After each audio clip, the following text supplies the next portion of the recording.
হেৰিত বহি আছে, অফিচত বহি আছে। এতিয়া এই কথা বতৰাবোৰ চলিব দিয়া নহ'ব তাৰমানে। এইটো একদম স্পষ্ট কথা, এই কথা বতৰাবোৰ চলিব দিয়া নহ'ব। আৰু এই যে শিল মাফিয়া, কয়লা মাফিয়া, এইকেইটা ঘৰত 100 কোটি টকা পাব ৰেড মাৰিলে। যদি অসম চৰকাৰৰ ইডিয়ে গৈ ৰেড মাৰেগৈ, ভাৰত চৰকাৰৰ ইডিয়ে গৈ যদি ৰেড মাৰে, CBI গৈ যদি ৰেড মাৰে, 100 কোটিৰ ওপৰত পইচা ল'ব। সিহঁতি বিলাইছে বন আৰু ব্ৰেড।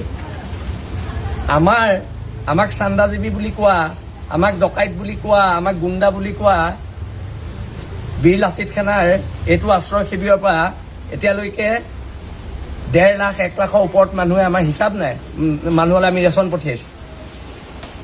কিন্তু মুখা পিন্ধা ভদ্ৰ বগা চোলা পিন্ধা আমাৰ মিনিষ্টাৰজন, নতুনকৈ হোৱা মিনিষ্টাৰজন, তেখেতৰ দামী দামী গাড়ী চলাই চাবচোন। এতিয়া মই সুধিছোঁ তেখেতৰ ইনকমৰ চ'ৰ্চ কি? তেখেতলোকে যে সোধে সংগঠন কৰা ল'ৰাবোৰ ইনকমৰ চ'ৰ্চ কি? আপুনি 1 লাখ টকাই দৰমহা পায়, আপোনাৰ গাড়ীখনৰ দাম 45 লাখ টকা। আপোনাৰ ইনকমৰ চ'ৰ্চ কি? আপুনি এই শিল মাফিয়াৰ, কয়লা মাফিয়াৰ কেইটাৰ পৰা আপুনি পইচা লয়। আপোনাৰ ইনকমৰ চ'ৰ্চ এইটো। আপোনাৰ গুৱাহাটীত ফ্লেট আছে, দিল্লীত ফ্লেট আছে, মুম্বাইত ফ্লেট আছে।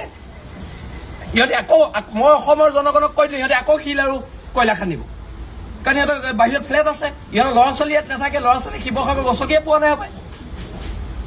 দামী দামী স্কুলত পঢ়িছে দিল্লী চিল্লীত গৈ হপায়। মই আকৌ কৈছোঁ নহয় অসমৰ জনগণক, শিৱসাগৰৰ মানুহক কৈছোঁ, সিহঁতি আকৌ খান্দিব। ইহঁতি পইচাৰ বাদে একো চিনি নাপায়। এতিয়া মোক লাগে আমাৰ অসমৰ নতুনকৈ হোৱা মিনিষ্টাৰজনৰ ইনকমৰ চ'ৰ্চটো ক'ত? আপোনাৰ ইনকমৰ চ'ৰ্চটো শিলৰ আৰু কয়লাৰ মাফিয়াৰ কমিশ্যন লোৱা। সেইকাৰণে আপুনি আপোনাৰ কনভয়টোত ইমান দামী দামী গাড়ী যাব পাৰে। এতিয়া কথা বতৰাবিলাক এনেকুৱা, প্ৰশ্ন আমিও কৰিম।